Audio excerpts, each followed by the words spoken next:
Captain Lee Jae-hun walked into the massive courtroom with his head held high. The place was huge, with walls that seemed to stretch forever upward. Strange alien creatures sat in floating chairs all around him, their eyes glowing in different colors as they stared down at him. The air smelled weird, like burnt metal mixed with something sweet that made his nose wrinkle. The lead judge was the scariest looking of them all. Vexitar stood nearly 3 meters tall, his body covered in shiny black armor that looked like an insect's shell. His face had huge compound eyes that reflected the light like broken mirrors, and his mouth moved with clicking sounds that sent chills down people's spines. When he spoke, his voice came out deep and mechanical through the translation device hanging around his neck. "Human," Vexitar said, the word dripping with disgust like he was talking about something dirty. "You stand accused of the highest crime against the Galactic Council. You have refused to give us Earth's defense codes, information that rightfully belongs to this governing body." Ji-hoon knew this was all nonsense. Earth's defense codes weren't some secret treasure.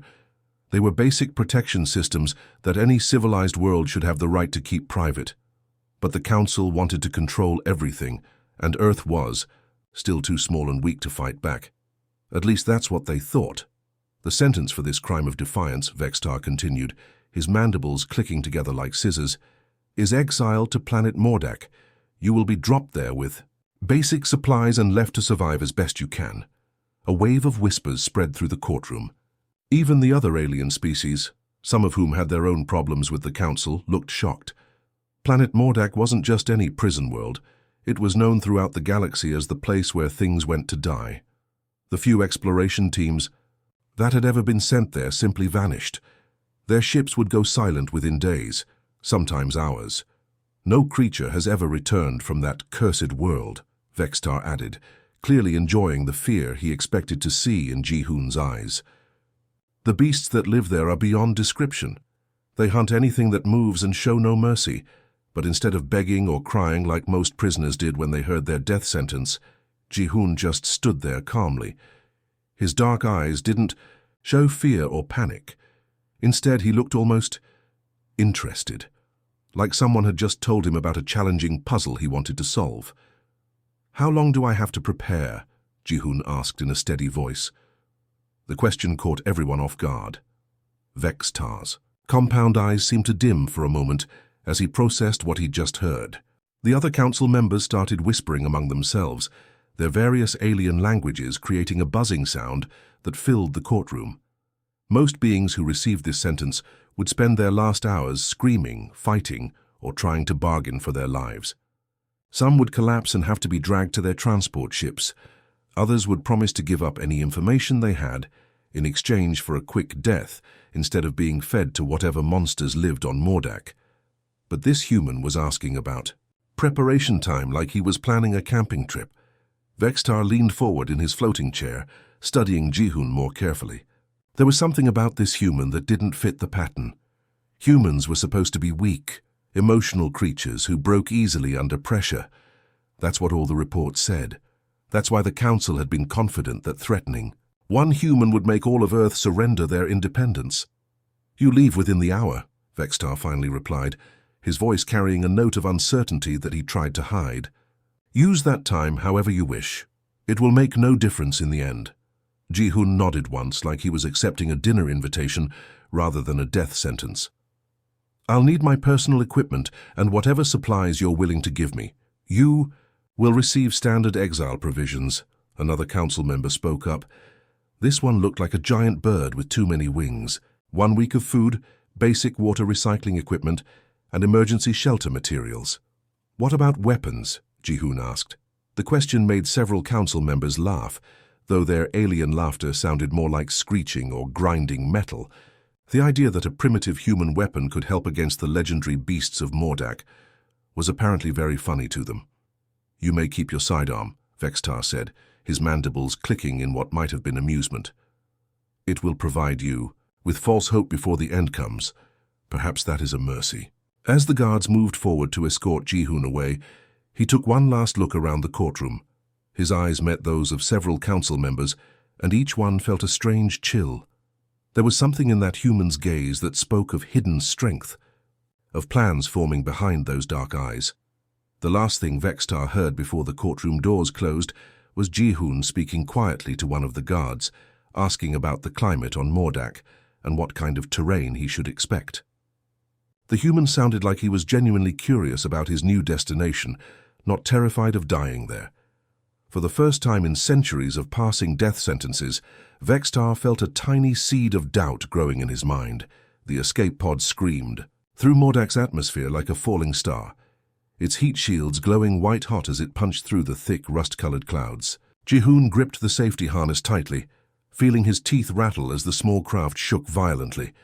The automated systems were doing their best to slow the descent, but this wasn't exactly a luxury cruise ship. It was more like being shot out of a cannon toward an unknown target. When the pod finally hit the ground, it bounced 3 times before sliding to a stop against a pile of twisted metal that might have once been someone else's escape pod. The impact knocked the wind out of Ji-hoon's lungs, and for a moment he just sat there, waiting for his head to stop spinning. Steam hissed from the damaged hull as the pod's systems slowly died one by one. The hatch opened with a grinding sound of bent metal, and Ji-hoon got his first real look at his new home. The sight that greeted him was like something out of a nightmare. Mordak's surface stretched out in all directions, painted in shades of deep red and burnt orange that made it look like the entire world was covered in dried blood. The sky overhead was a sickly yellow color, with 2 small suns that gave off just enough light to see, but not enough warmth to feel comfortable. Jagged rocks jutted up from the ground like broken teeth, some as tall as buildings back on Earth. Between them, the landscape was littered with the remains of previous visitors who hadn't been as lucky as they'd hoped. Scattered bones gleamed white against the red dirt, some small enough to be from creatures he didn't recognize, others large enough to have belonged to the various alien species that made up the Galactic Council. Ji-hoon climbed out of the pod and immediately felt the planet's gravity trying to crush him. It was heavier than Earth's, making every step feel like he was carrying an extra person on his back. The air was breathable, but it tasted metallic and left a strange coating in his mouth that made him want to spit constantly. He pulled his supply pack from the wreckage and did a quick inventory. 1 week of food, just like they'd promised. Water. Recycling equipment that looked like it had been built by the lowest bidder. A shelter that was basically a fancy tent. And his sidearm, a plasma pistol that the council members had found so amusing. The records he'd studied during the trip here told stories that would have scared most people senseless. Planet Mordak was home to creatures called shadow beasts, predators so dangerous that entire military units had been wiped out within hours of landing. The descriptions were vague, but they all agreed on one thing: these weren't ordinary animals. They were smart, fast, and absolutely ruthless. As Ji-hoon set up his basic camp between 2 large rocks that offered some protection from the wind, he thought about those stories. Every account mentioned the same thing: the beasts hunted at night, moving through the darkness like living nightmares. They could apparently see in complete darkness, move without making a sound, and kill prey much larger than themselves. The sun was already starting to set, and the temperature was dropping fast. Ji-hoon activated his small heating unit and settled down to wait. He'd been in dangerous situations before during his time in Earth's military: hostile alien worlds, enemy territory, places where one wrong step meant death. But this felt different. This time he wasn't just fighting other soldiers or dangerous weather. He was sharing this world with creatures that existed purely to kill. As full darkness fell over Mordak, the real sounds began. Deep rumbling roars echoed across the wasteland, coming from multiple directions. They weren't the sounds of simple animals calling to each other. These were hunting calls, predators communicating as they searched for prey. The sounds were so low and powerful that Ji-hoon could feel them in his chest, making his heart beat faster despite his efforts to stay calm. Something massive was moving out there in the darkness. He could hear rocks being crushed under enormous weight, the scrape of claws against stone. Whatever was making those sounds was big enough to shake the ground with each step, and smart enough to move carefully, testing each foothold before committing its full weight. Ji-hoon checked his weapon one more time and settled back against the rock wall behind him. The heating unit cast a small circle of light around his camp, but beyond that, the world was pitch black. He couldn't see what was coming for him, but he could hear it getting closer. The footsteps stopped just outside the edge of his light, and Ji-hun realized he was no longer alone on planet Mordak. Something was watching him from the darkness, deciding whether he was worth the effort to kill. He smiled grimly and waited to meet his new neighbor. The darkness beyond Ji-hun's small circle of light seemed to shift and move, like liquid shadow, taking shape. At first he thought his eyes were playing tricks on him. The stress of the crash landing and the strange atmosphere might be making him see things that weren't there. But then a massive form stepped into the edge of his light, and Ji-hun's breath caught in his throat. The creature was beyond anything he could have imagined. It stood on 6 legs, each one as thick as tree trunks, with muscles that rippled under, scales so black they seemed to eat the light around them. The beast's body was built like a perfect killing machine, streamlined and powerful, designed by millions of years of evolution to be the ultimate predator. Its head was enormous, easily the size of a small car, with a long snout filled with teeth that gleamed like polished ivory. But it was the eyes that made Ji-hun's heart race. They glowed with an inner fire, like someone had captured molten gold and set it burning inside the creature's skull. Those eyes held an intelligence that was unmistakably real, studying him with the same careful attention that a scientist might give to an interesting specimen. The shadow beast moved with surprising grace for something so large. Each step was placed carefully, deliberately, as it began to circle Ji-hun's camp. Its claws, each one longer than Ji-hun's arm, left deep grooves in the rocky ground. The creature's breathing was slow and controlled, and every few seconds it would pause to lift its massive head and test the air with flaring nostrils. Ji-hun sat perfectly still, his hand resting near his weapon, but not touching it. Every instinct screamed at him to run or fight, but his military training kept him calm. Sudden movements would likely trigger the creature's hunting instincts, and he had no illusions about his chances in a direct fight. Instead, he watched the beast with the same careful attention it was giving him. The shadow beast completed one full circle around his camp, then another. With each pass, it came slightly closer, studying him from different angles. Ji-hun could hear its breathing, a deep, rumbling sound that seemed to come from somewhere deep in its chest. The creature's tail, nearly as long as its body, swept back and forth behind it like a giant whip. On the third circle, the beast stopped directly in front of Ji-hun and lowered its massive head until they were at eye level. The golden eyes stared into his with an intensity that made him feel like his soul was being examined. This close, he could see that the creature's scales weren't completely black. They had an oily sheen that reflected tiny hints of color, like looking at the surface of deep water under starlight. The smart thing to do would have been to stay frozen, to not provoke this apex predator that could end his life with a single swipe of its claws. But something about those intelligent eyes made Ji-hun think of a different approach. Moving very slowly, he reached into his supply pack and pulled out one of his precious ration bars. The food wasn't much to look at, just a compressed block of nutrients designed to keep humans alive in emergency situations. It probably tasted like cardboard mixed with vitamins, but it was half of his dinner, and right now it represented a choice between survival and trust. "Easy there, big guy," Ji-hun said softly, his voice barely above a whisper. "I'm not looking for trouble." The shadow beast's head tilted slightly.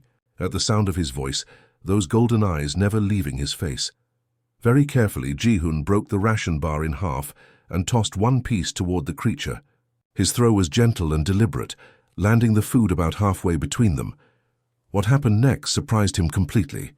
Instead of pouncing on the food or ignoring it entirely, the shadow beast lowered its head and examined the offering carefully. Its nostrils flared as it sniffed the ration bar from different angles, clearly trying to determine if this strange gift was safe to eat. After a long moment, the creature's tongue flicked out and touched the food delicately. The tongue was surprisingly thin and precise, nothing like the massive, clumsy appendage Ji-hun would have expected from such a large predator. Satisfied with whatever it had tasted, the shadow beast picked up the ration bar with the same careful precision and swallowed it in one quick motion. But the most remarkable thing was that throughout the entire process, the creature never took its eyes off Ji-hun. It wasn't just eating his offering, it was acknowledging the gesture, accepting his attempt at communication. "You're not just a mindless monster, are you?" Ji-hoon said softly, taking a bite of his remaining ration bar to show that he was sharing a meal rather than just feeding a dangerous animal. The massive head tilted again, this time in the opposite direction. The shadow beast was listening, really listening, trying to understand not just the sounds he was making, but the meaning behind them. This wasn't the behavior of a simple predator following instinct. This was a thinking creature, capable of recognizing intelligence in others. Ji-hoon finished his half of the ration bar slowly, maintaining eye contact with his unexpected dinner companion. Neither of them moved aggressively, and for the first time since landing on this death world, he began to think he might actually survive the night. The question was, what would tomorrow bring? The next morning brought surprises that changed everything Ji-hoon thought he knew about this world.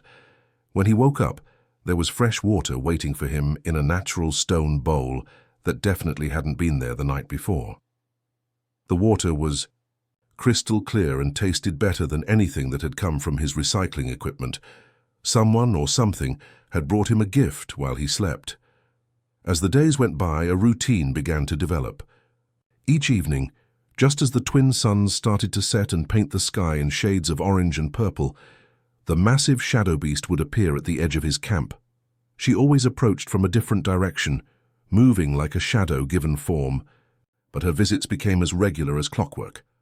Ji-hoon started calling her Nabi because of the way she moved. Despite her enormous size and obvious power, every step was placed with perfect grace. She reminded him of the dancers he'd seen back on Earth, the way they could make the most complex movements look effortless and beautiful. When Nabi walked, it was like watching poetry in motion, each movement flowing into the next with natural elegance. The relationship between them grew slowly, built on small gestures and mutual respect. Nabi would bring him things: fresh water from springs he could never have found on his own, pieces of meat from her hunting trips that were already cleaned and prepared for human consumption, even strange fruits that grew in hidden places among the rocks. In return, Ji-hoon shared his rations and, more importantly, his company. He talked to her constantly, describing everything from his childhood on Earth to his time in the military. At first, he wasn't sure if she understood anything he was saying, but gradually he began to notice responses. When he mentioned feeling homesick, she would settle closer to his fire. When he talked about happy memories, her golden eyes seemed to brighten.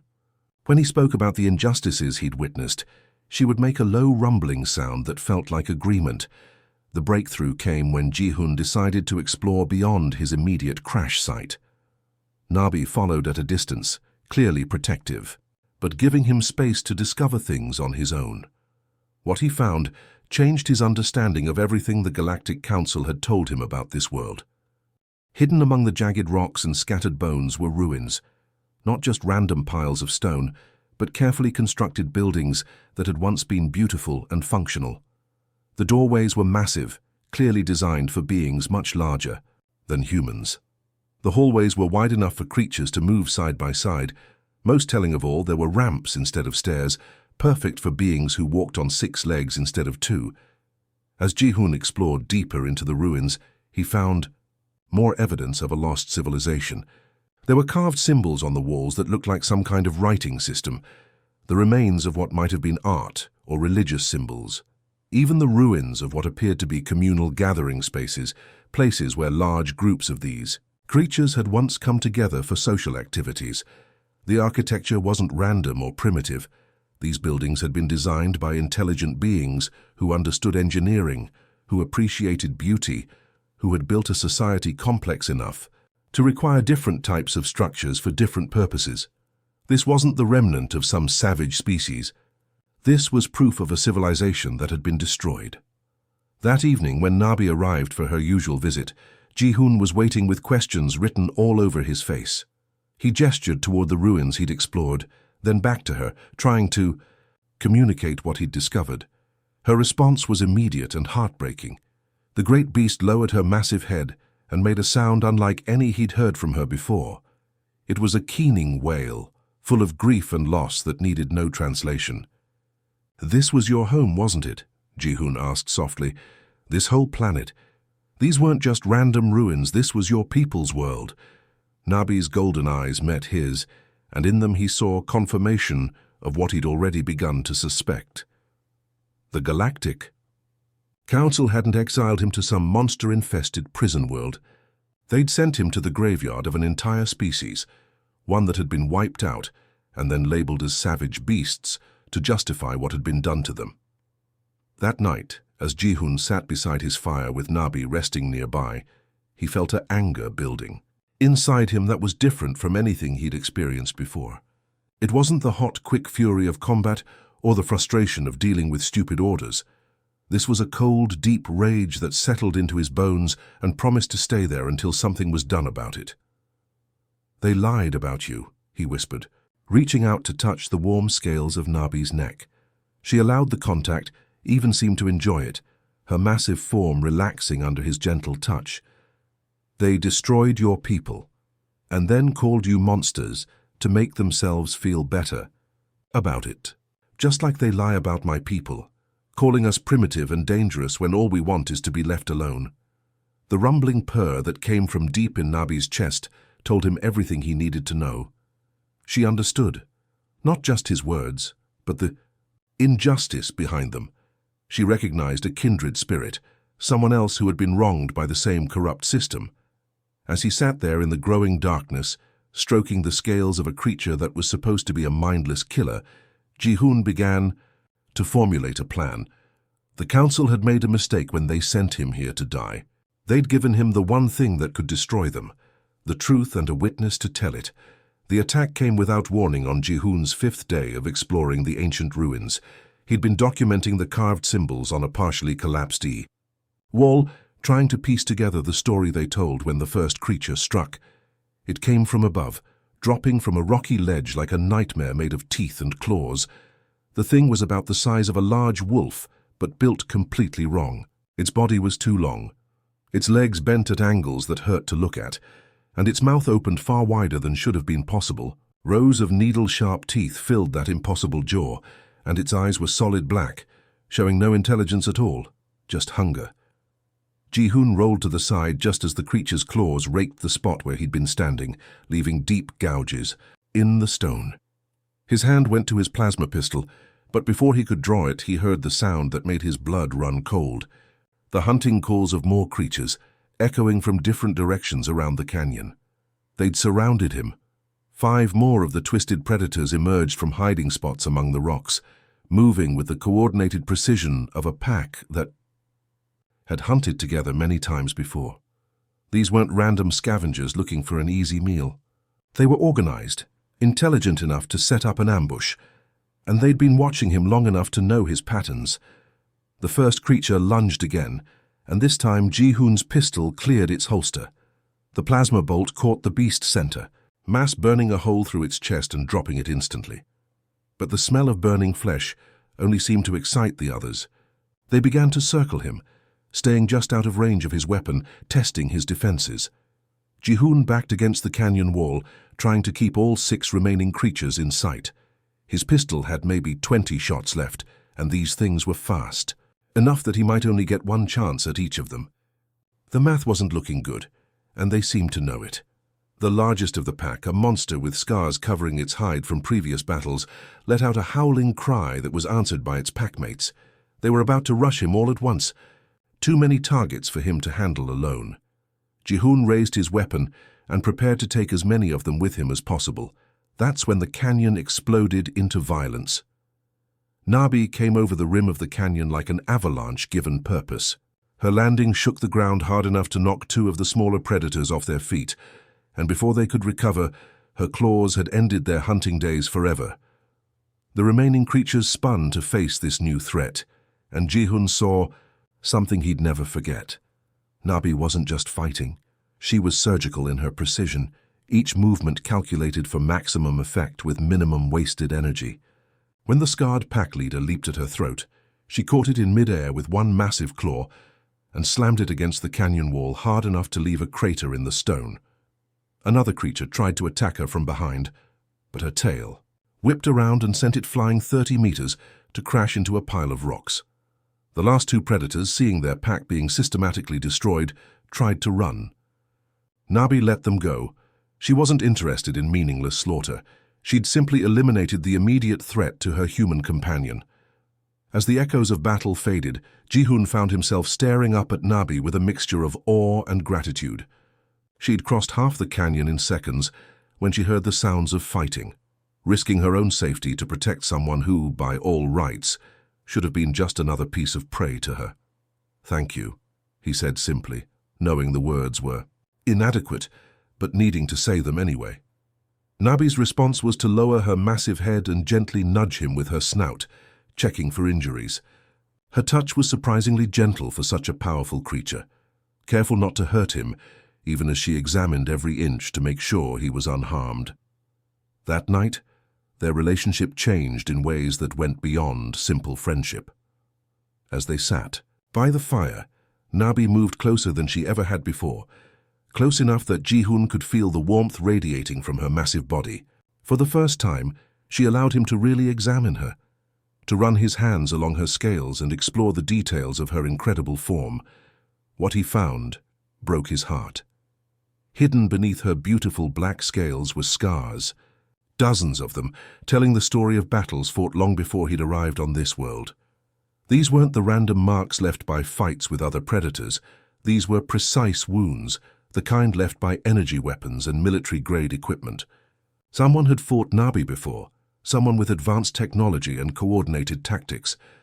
The largest scar ran along her left side, a burn mark nearly 2 meters long that must have come from some kind of heavy plasma cannon. Another set of marks on her back leg looked like they'd been made by restraining devices, the kind used to capture large, dangerous animals. There were dozens of smaller scars scattered across her hide, evidence of a running battle that had lasted for days or weeks. "They hunted you, didn't they?" Ji-hoon whispered, his fingers tracing the edges of an old wound.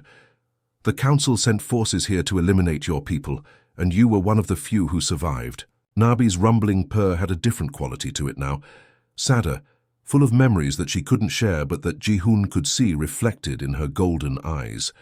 She was alone, possibly the last of her entire species, carrying the weight of her people's destruction with no one to share it with, until now. "When they come for me," Ji-hoon promised, his voice steady despite the emotion threatening to overwhelm him, "and they will come. You're coming with me. It's time to show the galaxy what they really did here. It's time for the truth to come out." Nabi's response was to rest her massive head against his shoulder, a gesture of trust and partnership that sealed their bond forever. They were no longer just a human and a shadow beast sharing the same world. They were allies, united by injustice and determined to see it corrected. The council had sent Ji-hoon here to die, but instead they'd created something far more dangerous, a partnership between two species they'd tried to destroy, armed with the truth and the will to use it. The weeks that followed transformed both Ji-hoon and Nabi in ways neither could have expected. What started as simple survival had evolved into something much more significant, a mission to uncover and preserve the truth about what had really happened on this world. Each morning, they would venture into different sections of the vast, ruined city. Ji-hoon had salvaged a recording device from his crashed escape pod, and he used it to document everything they found. The evidence was overwhelming once you knew what to look for.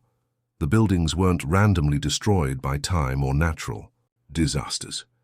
They showed clear signs of deliberate demolition, the kind that came from orbital bombardment and ground-based explosives. In what had once been a library or archive, Ji-hoon found metal tablets covered in the same symbols he'd seen carved into walls throughout the ruins. The writing was elegant and complex, clearly the product of a sophisticated culture. Some tablets showed star charts, others appeared to be mathematical equations, and several seemed to be artistic or philosophical works. This wasn't the legacy of mindless beasts. This was proof of a civilization that had valued knowledge, beauty, and learning. Nabi proved to be an invaluable guide to her people's history. She could recognize certain symbols and would make specific sounds when she saw particular images. Gradually, Ji-hoon began to understand that she was trying to tell him stories, sharing memories that had been passed down through whatever remained of her species' oral tradition. The breakthrough in their communication came when Ji-hoon started drawing simple pictures in the dirt. He drew a stick figure of himself, then pointed to his chest. "Ji-hoon," he said clearly. Then he drew a much larger figure with 6 legs and pointed to Nabi. She stared at the drawings for a long moment, then made a sound that was different from any he'd heard before. It was clearly a word, possibly her name or what her people called themselves. From there, their shared vocabulary grew rapidly. Nabi was incredibly intelligent, picking up human gestures and even some basic spoken words with surprising speed. Within days, she could respond to simple questions with head movements, indicate direction by pointing with her snout, and even make rudimentary attempts at human speech. Her vocal cords weren't designed for human language, but her efforts were unmistakably attempts at communication. The real education began when Ji-hoon started teaching Nabi about the galaxy beyond Mordak. Using his emergency beacon star chart function, he showed her the positions of different worlds and explained how the Galactic Council maintained control over hundreds of species. He drew diagrams in the dirt, showing how the Council's power structure worked, who made the decisions, and how they justified their actions to the galaxy at large. Nabi absorbed this information with the intensity of someone who had never understood the bigger picture, but was finally seeing how all the pieces fit together. When Ji-hoon explained how the Council convinced other species that certain worlds needed to be pacified for the greater good, her golden eyes blazed with recognition. She'd lived through that pacification. She'd watched her world burn and her people die because strangers in distant worlds had decided they were too dangerous to live. The most important lesson Ji-hoon taught her was about evidence and proof. He showed her how the recordings he'd made could be transmitted to other worlds, how the truth could spread faster than the Council could suppress it. Her people had been betrayed once because they'd trusted the wrong allies and hadn't understood the political realities of the galaxy. This time would be different. Every evening, they would review what they'd learned that day. Ji-hoon would play back his recordings, and Nabi would listen intently, occasionally adding her own commentary in the strange mixture of sounds and gestures they developed as their shared language. She was particularly interested in the parts about other species that had suffered under Council rule. The galaxy was full of worlds that had been conquered, species that had been enslaved or eliminated, resources that had been stripped away to feed the Council's endless hunger for power. As the weeks passed, both of them changed. Ji-hoon found himself thinking less like a soldier following orders and more like a revolutionary planning a campaign. Nabi transformed from a lonely survivor into something far more dangerous. A witness with a mission, someone who had both the knowledge and the motivation to bring down the system that had destroyed her world. The day his emergency beacon detected an approaching ship, they were both ready. Ji-hoon had hours of recorded evidence showing the true history of Mordak and its people. Nabi had learned enough about galactic politics to understand exactly what they were up against and how to use the truth as a weapon. But more importantly, they had each other. The Council had sent Ji-hoon here expecting him to die alone and forgotten. Instead, they'd created the one thing that could destroy them, a partnership between two species they'd tried to eliminate, armed with proof of their crimes and the determination to see justice done. As the rescue ship's engines grew louder in Mordak's strange sky, Ji-hoon placed his hand on Nabi's neck and felt her rumbling purr of anticipation. The Council members who had sentenced him to death were about to get the surprise of their lives. The galaxy was about to learn the truth about what happened to species that didn't fit into the Council's vision of order, and this time there would be a witness who couldn't be silenced, bought off, or conveniently eliminated. This time the monsters would have to answer for what they'd done. The Council's rescue ship descended through Mordak's crimson sky like a silver needle threading through clouds of rust and gold. Commander Vextar stood at the bridge viewport, his compound eyes scanning the desolate landscape below. He'd made this journey expecting to find scattered bones and maybe some useful scrap metal from the humans' crashed escape pod. What he saw instead made his mandibles click together in confusion. There was a camp set up among the jagged rocks, clearly inhabited and well-maintained. Smoke rose from a small fire, and he could see movement near what appeared to be a shelter, constructed from salvaged materials and local stone. Someone was not only alive down there, but had been living comfortably for weeks. Impossible, Vextar muttered to his second-in-command, a tall reptilian creature whose scales shifted color with his emotions. The human should have been dead within days. Nothing survives on Mordak for more than a few hours. The landing was smooth and precise, the ship's advanced systems easily compensating for the planet's heavy gravity and unstable atmospheric conditions. As the engines wound down and the boarding ramp extended, Vextar gathered his small squad of armed guards. He expected to find either a delirious human clinging to life or evidence of how the legendary shadow beasts had disposed of their latest victim. What he found instead stopped him cold in his tracks. Ji-hoon sat comfortably on a flat rock near his campfire, looking remarkably healthy for someone who'd been exiled to a death world. His clothes were clean, he appeared well-fed, and there was a relaxed confidence in his posture that suggested he felt perfectly safe in his surroundings. But it wasn't the human's unexpected survival that made Vexatar's breathing apparatus stutter. It was the massive creature lying beside him, like an enormous scaled pet. The shadow beast was even larger than the old reports had suggested, her black scales seeming to absorb the light around her until she looked like a living shadow given form. Her 6 powerful legs were arranged casually, but Vextar's experienced military eye could see the coiled tension in every muscle. This creature could move from rest to attack in a fraction of a second if she chose to, but it was the eyes that truly unnerved him. Those golden orbs tracked the approaching aliens with unmistakable intelligence, studying each member of the squad with the focused attention of a predator evaluating potential threats. This wasn't the mindless hunger of a simple beast. This was calculated assessment, the kind of careful observation that came from a thinking mind. "Impossible," Vextar said again, the word coming out as a strangled click. His translator struggled to process the shock in his voice. "Shadow beasts are savage killers. They attack anything that moves." Ji-hoon stood slowly, his movement deliberate and unhurried. One hand remained resting on Nabi's neck, a gesture of casual intimacy that made several of the guards take an involuntary step backward. The sight of a human touching one of the galaxy's most feared predators was so far outside their understanding that their training protocols had no response for it. "Funny thing about that," Ji-hoon replied, his voice carrying a dangerous edge that Vextar had never heard from a human before. "Turns out they're excellent judges of character. They only kill those who deserve it." The threat in those words was subtle but unmistakable. Every member of the rescue squad understood exactly what the human was implying.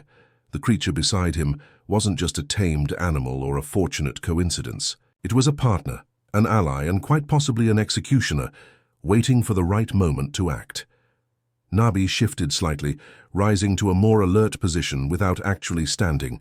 The movement was small, barely noticeable, but it changed the entire dynamic of the confrontation.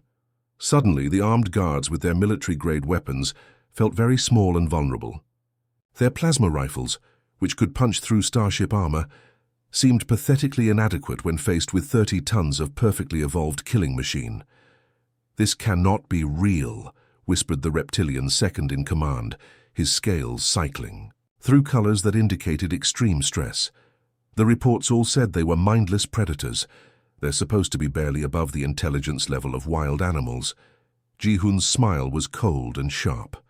The reports said a lot of things that turned out to be lies, like how this was just a convenient place to dump unwanted prisoners, or how the creatures here were too dangerous and stupid to be reasoned with. He gestured toward the ruins visible in the distance. "Did your reports mention the cities, the advanced architecture, the written language?" Each question hit the rescue squad like a physical blow. Vextar's mandibles clicked rapidly as he processed the implications. If the human was telling the truth, if the shadow beasts were actually intelligent beings with their own civilization, then everything the Council had told the galaxy about Mordak was a deliberate deception. But why would they lie about something like that? What possible reason could they have for covering up the existence of another sapient species? The answer came to him with sickening clarity. If the shadow beasts were intelligent, then what the Council had done here wasn't pest control or necessary pacification. It was genocide. The systematic extermination of an entire species whose only crime had been existing in territory the Council wanted for other purposes. "You're lying," Vextar said, but his voice lacked conviction. "These creatures are monsters. The Council would never—" "The Council would never what?" Ji-hoon interrupted, taking a step forward while keeping his hand on Nabi's neck. "Never lie. To justify their actions? Never eliminate entire species when it's convenient? Never cover up their crimes by painting their victims as monsters?" Nabi's rumbling growl filled the air, a sound that seemed to come from deep within the planet itself. Her golden eyes fixed on Vextar with an intensity that made his exoskeleton feel suddenly fragile. For the first time in his long military career, the commander found himself face to face with something that could kill him without effort, and he had no idea what its intentions might be. The rescue mission had just become something far more complicated and dangerous than anyone had anticipated. The silence that followed Ji-hoon's words stretched like a taut wire ready to snap. Vextar and his squad stood frozen, their weapons suddenly feeling useless against the massive creature that watched them with those burning golden eyes. The commander's mind raced, trying to process what he was seeing and what it meant for everything. He thought he knew about the galaxy. Then Nabi moved. She rose to her full height with fluid grace, her massive form unfolding like a living mountain, deciding to stand up. At her full size, she towered over everyone present, her head nearly touching the low-hanging clouds that drifted across Mordak's strange sky. The guards instinctively raised their weapons, but their hands were shaking so badly that the barrels wavered like leaves in a storm. What happened next shattered every assumption the rescue squad had about shadow beasts, about Mordak, and about the nature of the galaxy itself. Nabi spoke. Not in the roars and growls they expected from a primitive predator, but in clear, perfectly pronounced galactic standard. Her voice was deep and resonant, carrying the weight of absolute authority. Every word was carefully chosen, delivered with the precision of someone who understood exactly what she was saying and the impact it would have. "I am Princess Nabithara, last heir to the Shadowkin dynasty," she began, her golden eyes fixed on Vextar's compound ones. "Daughter of King Morthak the Wise, guardian of the sacred crystals, keeper of our people's history and traditions." The formal introduction hit the aliens like a physical blow. This wasn't just any surviving creature speaking to them. This was royalty, the living representative of an entire civilization they had believed to be extinct. Vextar felt his legs go weak as the implications crashed over him in waves. "I formally accuse the Galactic Council of genocide against the Shadowkin people," Nabi continued, her voice growing stronger with each word. "I accuse them of the systematic destruction of our cities, the murder of our children, and the deliberate falsification of records to hide their crimes from the galaxy." The reptilian second in command made a choking sound and dropped his weapon. His scales had gone completely white, the color his species turned when experiencing shock so severe it threatened their survival. One of the other guards was hyperventilating, his breathing apparatus working overtime to keep him conscious.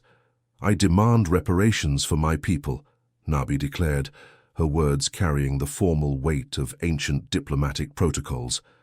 "I demand the truth be told to every world in the galaxy, and I demand justice for the billions of Shadowkin who died defending their homes from Council aggression." Vextar's mandibles clicked frantically as his mind struggled to grasp what was happening. A speaking shadow beast changed everything. Not just the story of what had happened on Mordak, but the entire foundation of Council authority. Their power rested on the idea that they were the protectors of civilization, the force that kept savage species from threatening peaceful worlds. But if the Shadowkin had been intelligent, if they'd had their own civilization and culture, then the Council wasn't protectors at all. They were conquerors, destroyers who eliminated entire species when it served their interests, and then rewrote history to make themselves look like heroes. This cannot be true," Vextar stammered, his voice barely functional through his failing translator. "The reports, the official record, they all say your species were mindless beasts." Nabi's laugh was a sound like distant thunder, rich with bitter amusement. "Your report said what your council needed them to say. Tell me, Commander, Have you ever wondered why no independent observers were allowed to study my people? Why all the evidence came from council sources? Why every account of our savagery happened to justify further military action against us? Each question hit like a precision strike, exposing the logical gaps in the official story that Vextar had never bothered to examine. He'd been a soldier, following orders, trusting that his superiors knew better than he did about the bigger picture. The possibility that those superiors had been lying to him, using him as a tool for genocide, was almost too horrible to accept. The Council will never acknowledge this, he said weakly, grasping for any argument that might restore his shattered worldview. They'll deny everything. They'll say you're lying, that this is some kind of trick. Ji-hoon's smile was cold and sharp, as a blade. They can try, he said, his voice carrying the confidence of someone who held all the winning cards. But it won't work this time, because we're going back with you, and the whole galaxy is going to hear her story. He gestured toward his recording. Equipment, still running and capturing every word of this historic encounter. I've got weeks of documentation, video evidence of the ruins, the writing, the proof that the Shadowkin had an advanced civilization. Audio recordings of Nabi speaking, telling the true history of what happened here. Vextar felt his world crumbling around him as the human continued. But, more than that, I've got a living witness, a member of the royal family, who survived your genocide and can testify to what really happened. Try explaining that away to the galactic media. The commander looked around at his squad and saw his own shock reflected in their faces. These were career soldiers who had spent their lives believing they served a noble cause, protecting civilization from chaos. The idea that they'd actually been the tools of mass murderers was destroying them from the inside. The commander looked around at his squad and saw his own shock reflected in their faces. These were career soldiers who had spent their lives believing they served a noble cause, protecting civilization from chaos. The idea that they'd actually been the tools of mass murderers was destroying them from the inside. Nabi lowered her massive head until she was at eye level with Vextar, her golden gaze boring into his compound eyes. You have a choice, Commander, she said, her voice soft but carrying undeniable authority. You can help us bring the truth to light, or you can try to stop us and become part of the conspiracy. But either way, the galaxy is going to learn what your council really is. As Vextar stared into those ancient, intelligent eyes, he realized that his rescue mission had just become the most important moment in galactic history. The decision he made in the next few minutes would determine whether the truth finally came to light or whether the Council's lies continued to poison the galaxy for another 1,000 years. The weight of that choice was almost too much to bear. The journey back to the Council's home station had been tense and silent. Vextar's crew moved around their ship like ghosts, avoiding eye contact with both Ji-hoon and Nabi. The massive shadow beast had to remain in the cargo bay due to her size, but her presence filled the entire vessel. Even through the thick bulkheads, everyone could feel her there, a living reminder that everything they thought they knew about the galaxy had been built on lies. Word of their arrival had somehow leaked ahead of them. By the time their ship docked at the Council station, news crews from dozens of worlds were already gathered in the public areas, their cameras and recording equipment ready to capture whatever story was about to unfold. The Council had tried to suppress the information, but in the age of instant galactic communication, secrets didn't stay buried for long. The Council chambers had been hastily cleared of all non-essential personnel, but even so, representatives from hundreds of worlds packed the massive amphitheater. The air hummed with nervous energy and whispered conversations in dozens of different languages. Everyone knew something unprecedented was about to happen, but no one was quite prepared for the reality. When the main doors opened and Ji-hoon walked in beside Nabi, the effect was instantaneous and absolute. Every conversation stopped mid-sentence. Every breathing apparatus went silent. Even the automated translation systems seemed to pause, as if they too were struggling to process what they were witnessing. Nabi moved with the regal dignity of someone born to command respect. Each step was placed with perfect precision, her massive form flowing across the chamber floor like liquid shadow given purpose. Her scales caught the light from the chamber's crystal illumination system, creating patterns that shifted and moved, like living art. But it was her eyes that truly commanded attention. Those golden orbs swept across the assembled delegates, with the calm authority of a queen surveying her subjects. The silence stretched until it became almost unbearable. Representatives who had spent centuries debating the fine points of galactic law found themselves unable to speak. Military commanders who had faced down rebellions and invasions sat frozen in their seats. Even the ancient species that considered themselves the elder statesmen of the galaxy seemed small and insignificant in the presence of this living legend. Finally, Nabi spoke, and her words cut through the silence like a sword through silk. "Honored delegates," she began, her voice carrying easily to every corner of the vast chamber without need for amplification. "I am Princess Nabi Thara of the Shadowkin dynasty. I stand before you as the last survivor of a people your council deemed too inconvenient to live." The formal accusation sent shockwaves through the assembly. Several representatives started to rise from their seats, perhaps to object or demand proof, but something in Nabi's gaze made them sink back down. This was not a creature that would be interrupted or dismissed. "For 300 years your history books have recorded my people as savage beasts, mindless predators that threatened galactic peace," Nabi continued, her words measured and precise. "Today I present the evidence that will shatter that lie forever." Ji-hoon stepped forward, holding a data crystal that contained weeks of recordings and documentation. "Everything is here," he announced, his voice carrying to every corner of the chamber. "The ruins of Shadowkin cities, their written language, their art, their culture, their advanced technology. Proof that they were not monsters, but a peaceful civilization that was destroyed because they refused to surrender their independence." The crystal was inserted into the chamber's central display system, and holographic images began to fill the space above the assembly. Ancient buildings with elegant architecture, stone tablets covered in sophisticated writing, artistic works that spoke of a culture that valued beauty and knowledge. With each image, the official story of the Shadowkin crumbled a little more. But the real moment of truth came when Nabi began to recite the history of her people in their own language, then translated it into galactic standard. She spoke of kings and queens, of philosophers and artists, of a golden age of learning and discovery that had lasted for thousands of years. She told of the day the council ships arrived, demanding submission and tribute. She described the war that followed, and the systematic extermination of her species when they refused to bow to foreign masters. As her testimony continued, the political implications became clear to everyone in the chamber. If the Shadowkin had been intelligent beings with their own civilization, then their destruction wasn't pest control or necessary pacification. It was genocide on a scale that dwarfed even the worst crimes in galactic history. "I formally accuse the Galactic Council of Crimes Against Sapient Life," Nabi declared, her voice rising with royal authority.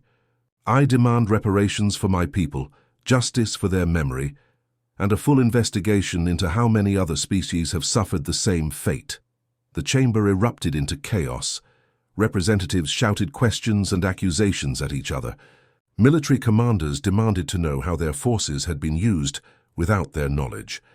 News crews broadcast live feeds to every world in the galaxy, spreading the story faster than the council could possibly contain it. Through it all, Nabi remained calm and dignified, a living testament to the nobility of her destroyed people. And beside her, Ji-hoon stood with quiet satisfaction, watching the corrupt system that had tried to kill him tear itself apart. "I also wish to announce," Nabi continued when the noise finally died down, "a formal alliance between the surviving Shadowkin and the human species. Captain Lee Ji-hoon showed my people kindness when all others showed only fear and hatred. Humanity alone proved that not all beings in this galaxy are driven by greed and the lust for power." As the council scrambled to control the disaster unfolding, before them Ji-hoon couldn't help but smile. They had sent him to Mordak expecting him to die forgotten and alone. Instead, they had created their worst nightmare, a human with evidence of their crimes and a very powerful, very intelligent, very angry new ally who could never be silenced, bought off, or conveniently eliminated. The galaxy would never be the same, and that was exactly what it needed.